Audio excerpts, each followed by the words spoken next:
الحمد لله نحمده ونستعينه ونؤمن به ونتوكل عليه ونعوذ بالله من شرور أنفسنا ومن سيئات أعمالنا من يهده الله فلا مضل له ومن يضلل فلا هادي له وأشهد أن لا إله إلا الله وحده لا شريك له وأشهد أن محمدا عبده ورسوله الله أكبر الله أكبر لا إله إلا الله والله أكبر الله أكبر ولله الحمد الله أكبر الله أكبر لا إله إلا الله والله أكبر الله أكبر ولله। আমরা জাতীয় ঈদগাহ ময়দানে রয়েছি, সেখানকার দৃশ্য দেখছি। নামাজ কিছুক্ষণ আগে শেষ হলো। আমাদের সহকর্মী মাহফুজ মিশু রয়েছেন সেখানে। মিশু, নামাজ তো শেষ হয়ে গেল, আর কি আনুষ্ঠানিকতা রয়েছে এখন?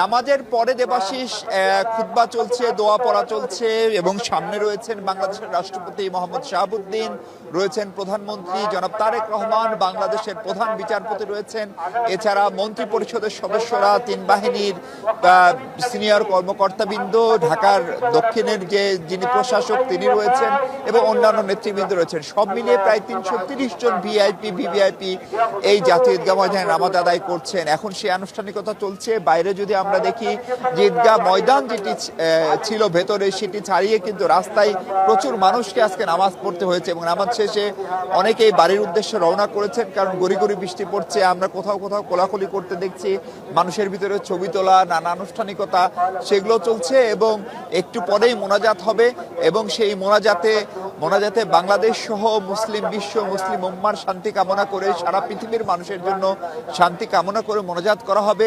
এবং এখানে যে মুসল্লিরা এসেছিলেন, যারা আসছেন এবং যারা এখন বেরিয়ে যাচ্ছেন, তাদের অনেকের সঙ্গে আমরা কথা বলার চেষ্টা করছি। তারা যেমনটা বলছেন, আসছে একটি বছর যেন তাদের জীবনটা ভালো কাটে। এই জীবন বলতে কিন্তু এখানে আসা মুসল্লিরা কেবল তার ব্যক্তি জীবনের যেরকম সুস্থতার কথা বলেছেন, তারা রাষ্ট্রীয় জীবন তথা বাংলাদেশের মানুষ যেন স্থিতিশীল থাকে, তাদের সব অভাব অনটন চ্যালেঞ্জ যেন দূরীভূত হয়, একই সাথে সারা পৃথিবীতে যেন শান্তি বিরাজ করে, মানুষে যে হানাহানি, বিদ্বেষ, সমাজে বিদ্যমান যে বৈষম্য, নানান অনিয়ম, দুর্নীতি, নানান ষড়যন্ত্র, সেগুলো যেন দূরীভূত হয়, সেই প্রত্যাশা এক মাস সোজা রেখে মুসল্লিরা সর্বশক্তিমান আল্লাহর কাছে করেছেন।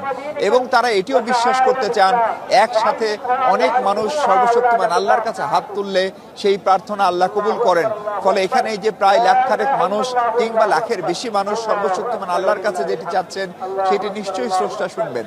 আপনাকে বলছিলাম দেবাশিস, আবহাওয়ার কথা, সকাল থেকেই আবহাওয়ার একটা গুমোট আবহাওয়া হয়েছে এবং একটু গুড়ি গুড়ি বৃষ্টি হচ্ছে, কিন্তু এখন পর্যন্ত কিন্তু